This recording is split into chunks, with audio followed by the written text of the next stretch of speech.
Bonjour, je suis Olivier de Informag.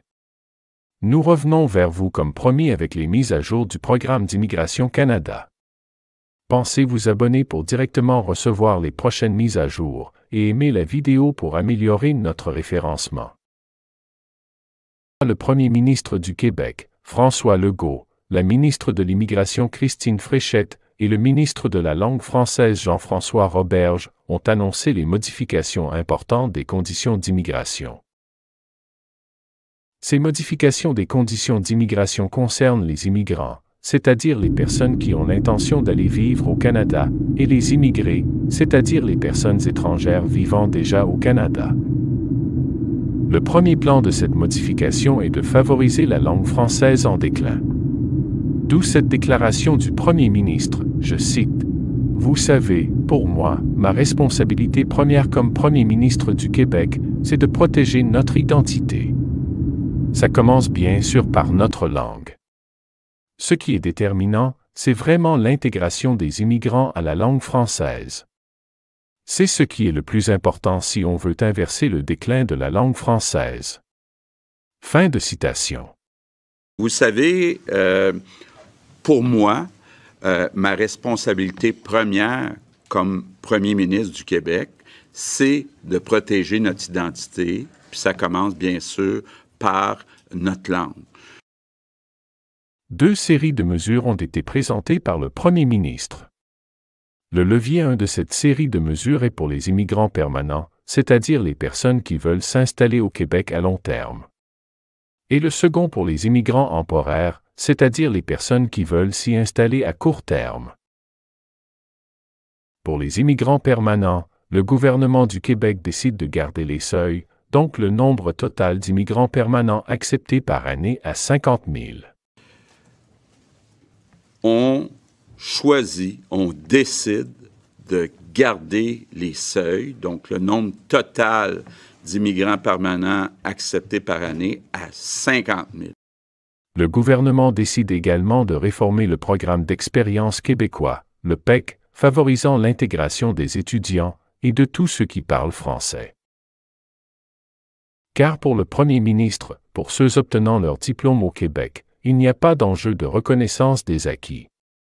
Cependant, si la personne n'a pas été diplômée d'un programme en français, si elle prouve qu'elle a eu 3 ans d'études au secondaire ou au post-secondaire en français, par exemple dans un lycée français, elle va pouvoir également postuler pour le PEQ, Programme d'expérience québécois. On va passer au deuxième plan de cette modification.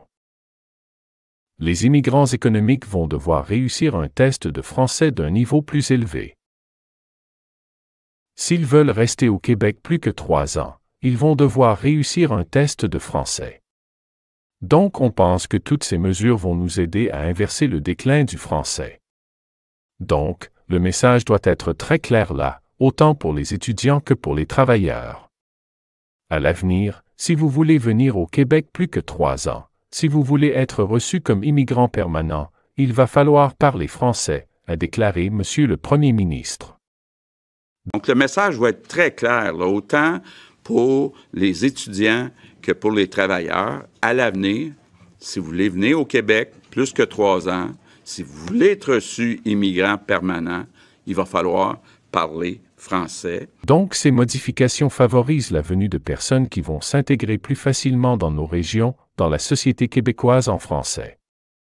Elle permettra aussi la mise en place de nouveaux programmes d'immigration économique, comme le programme de sélection des travailleurs qualifiés. Et aussi permettre une meilleure réponse aux besoins de main-d'œuvre dans une foule de secteurs clés de notre économie, a déclaré Madame la ministre de l'Immigration. Donc, ces modifications favorisent la venue de personnes qui vont s'intégrer plus facilement dans nos régions, dans la société québécoise, en français. Elles permettront aussi la mise en place de nouveaux programmes d'immigration économique, comme le programme de sélection des travailleurs qualifiés, le PSTQ, et aussi permettre une meilleure réponse aux besoins de main-d'œuvre dans une foule de secteurs clés de notre économie. Le gouvernement, dit M. le Premier ministre, veut agir pour faire en sorte que la connaissance du français s'améliore pour les travailleurs temporaires qui prolongent leur séjour au Québec. Il sera donc exigé à tout travailleur québécois qui voudrait renouveler son permis après un séjour de plus de 3 ans au Québec, dans le but principal d'y travailler, qu'il ait une connaissance du français. Cependant, les travailleurs agricoles ne sont pas soumis à cette nouvelle exigence. Un engagement va être également demandé aux employeurs de soutenir les efforts de francisation des travailleurs étrangers temporaires, en leur allouant, par exemple, des créneaux pour apprendre le français pendant les heures normales de travail. Et voilà donc, a déclaré Madame la ministre de l'Immigration. La planification pluriannuelle d'immigration au Québec pour les années 2024 et 2025, de même que le plan d'immigration du Québec 2024 qui en résulte, illustre notre détermination à demeurer une société francophone prospère, diversifiée et accueillante pour toutes les personnes migrantes qui choisissent le Québec pour réaliser leurs ambitions. Et j'aimerais ça juste compléter un petit élément pour dire que Francisation Québec là, est accessible à tous ces gens-là. Les demandeurs d'asile, les étudiants internationaux, les travailleurs étrangers temporaires, tous ces gens ont accès à Francisation au Québec sans frais et peut-être même avec des allocations financières. Donc là, il y a là un message aussi, une grande ouverture de notre part pour qu'ils apprennent le français. Le gouvernement, répondant aux questions des journalistes, reconnaît que les défis sociaux tels que le logement, les garderies d'enfants, sont également à relever, avec entre autres l'arrivée d'un grand nombre de demandeurs d'asile. Mon défi, c'est de trouver un équilibre. Vous savez, c'est important pour moi l'économie, mais c'est important aussi d'arrêter le déclin du français. Donc, ma responsabilité comme Premier ministre, c'est de trouver un équilibre, a déclaré le Premier ministre.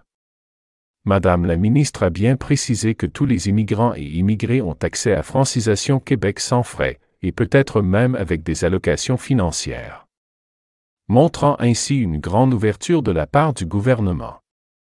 Pensez vous abonner et aimer la vidéo pour nous encourager dans ce travail.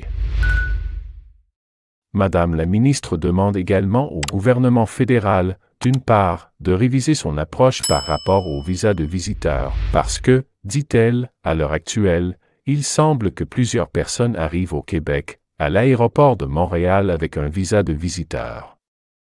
Et finalement, une fois arrivés, déposent une demande à titre de demandeur d'asile. Par rapport aux demandeurs d'asile, Madame la ministre de l'Immigration fait 2 demandes au gouvernement fédéral. Elle demande que celui-ci de répartir les demandeurs d'asile dans l'ensemble du Canada. Car, dit-elle, le Québec, par rapport à sa population, a beaucoup trop de demandeurs d'asile. Elle demande également au gouvernement fédéral de lever l'entrave à l'intégration des demandeurs d'asile dans la société, en leur délivrant plutôt un permis de travail. Aujourd'hui, il faut 11 mois au gouvernement fédéral pour délivrer les permis de travail aux demandeurs d'asile, et pendant ce temps, le gouvernement offre l'aide de dernier recours. Selon elle, il faut que la délivrance du permis de travail se fasse de manière beaucoup plus rapide. Ça va être gagnant pour tout le monde, car les demandeurs d'asile souhaitent travailler et les employeurs voudraient les embaucher. Madame la ministre a également expliqué que les travailleurs agricoles ne sont pas soumis à l'obligation de passer un test de français pour renouveler leur permis de travail, parce qu'en fait, c'est la sécurité alimentaire du Québec qui est associée au milieu agricole. La priorité étant d'éviter de déstabiliser le milieu agricole. Pour la demande de résidence permanente, il faut avoir un niveau de connaissance du français, niveau 5 pour des personnes qui ont des qualifications manuelles ou intermédiaires, et niveau 7 pour des personnes qui ont des hautes compétences, avec un niveau aussi à l'écrit. Pour les travailleurs temporaires, on est au niveau 4. Et voilà, donc en terminant, la planification pluriannuelle d'immigration au Québec là, pour les années 24 et 25, de même que le plan d'immigration du Québec 2024 qui en résulte, illustre notre détermination à demeurer une société francophone, prospère, diversifiée et accueillante pour toutes les personnes immigrantes qui choisissent le Québec pour réaliser leurs ambitions. Vous avez donc eu là un résumé parfait de ce qu'a déclaré le gouvernement québécois à la conférence de presse. Abonnez-vous à notre chaîne pour avoir avec précision, en temps et heure, l'actualité sur l'immigration au Canada. Merci d'avoir regardé cette vidéo jusqu'à la fin et à bientôt. Pour ceux qui ne le savent pas encore, vous avez la possibilité de nous envoyer des « merci » juste en faisant circuler vers la gauche la ligne en bas de la vidéo où il y a la mention « j'aime » ou le pouce en l'air, et en appuyant sur « merci » ou « thanks ».